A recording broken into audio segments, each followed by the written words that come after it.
विवाह करने वाले युवक ने ससुराल पक्ष की मारपीट और मानसिक प्रताड़ना से तंग आकर आत्महत्या कर ली।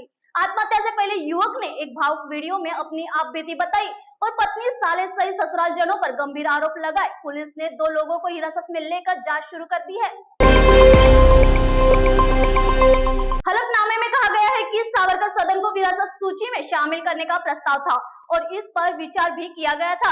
नगर विकास विभाग ने 2009 में ही उचित प्रक्रिया का पालन करते हुए सरकार को इस भवन को ग्रेड AA संरचना घोषित करने की सिफारिश की थी। इस मुद्दे पर सरकार के विभिन्न विभागों के बीच काफी पत्राचार हुआ था, लेकिन जून 2012 में मंत्रालय में भीषण आग लगने से इस विषय से जुड़ी फाइलें नष्ट हो गई है। महाराष्ट्र के ठाणे में एक अदालत ने 9 साल पुराने रोड रेज मामले में रमेश शिटकर को दोषी ठहराते हुए 1 दिन की सजा सुनाई और 10,000 रुपए का जुर्माना लगाया। 2016 में कैडबरी सिग्नल पर ट्रैफिक कांस्टेबल दिलीप पवार के साथ बदतमीजी और मारपीट करने के आरोप में शिटकर को दोषी पाया गया।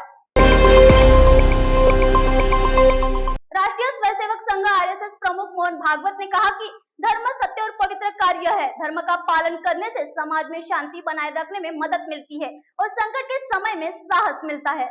उन्होंने फिल्म छावा का उदाहरण देते हुए धर्म के प्रति प्रतिबद्धता के महत्व पर जोर दिया। भागवत ने कहा कि धर्म हमें विविधता में एकता सिखाता है। जम्मू कश्मीर में अनुच्छेद 370 खत्म हुए मंगलवार को 6 साल पूरे हो गए। इसको लेकर महाराष्ट्र के उप मुख्यमंत्री अजित पवार ने अपनी प्रतिक्रिया जाहिर की। उन्होंने मीडिया से बातचीत के दौरान कहा कि देश में सभी राज्यों के लिए समान कानून होना चाहिए। मेट्रो साइड से गिरी लोहे की रॉड रिक्शा की छत तोड़ते हुए शख्स के माथे में जा घुसी। वायरल वीडियो में दिखता है कि एक लोहे की रॉड रिक्शा की छत को तोड़ते हुए सोनू के माथे में जा धसी। आसपास मौजूद लोग घायल सोनू का वीडियो रिकॉर्ड करने में जुट गए। सोनू गंभीर रूप से घायल हुआ लेकिन होश में है। शरद पवार को लगा बड़ा झटका। इस बड़े नेता ने थामा अजित पवार का हाथ। एनसीपी में हुए शामिल पूर्व विधायक राहुल मोटे ने अजित पवार की अगुवाई वाली एनसीपी का दामन थाम लिया है। वहीं इस मौके पर अजित पवार ने समावेशी राजनीति और अनुशासन पर विशेष जोर दिया। मुंबई एयरपोर्ट पर कस्टम विभाग की बड़ी कार्रवाई। 6.41 करोड़ का गांजा और सोना जब्त। 2 गिरफ्तार। मुंबई एयरपोर्ट पर कस्टम ने 5.02 करोड़ की हाइड्रोपोनिक गांजा जब्त किया। साथ ही 1.39 करोड़ का गोल्ड डस्ट बरामद हुआ है। 2 आरोपी NDPS और कस्टम एक्ट के तहत गिरफ्तार हुए। सीएम फडणवीस पहले टीम वंतारा से मिले, फिर बोले हाथीनी माधुरी वापस जाएगी मठ। स्वास्थ्य का भी रखा जाएगा ख्याल।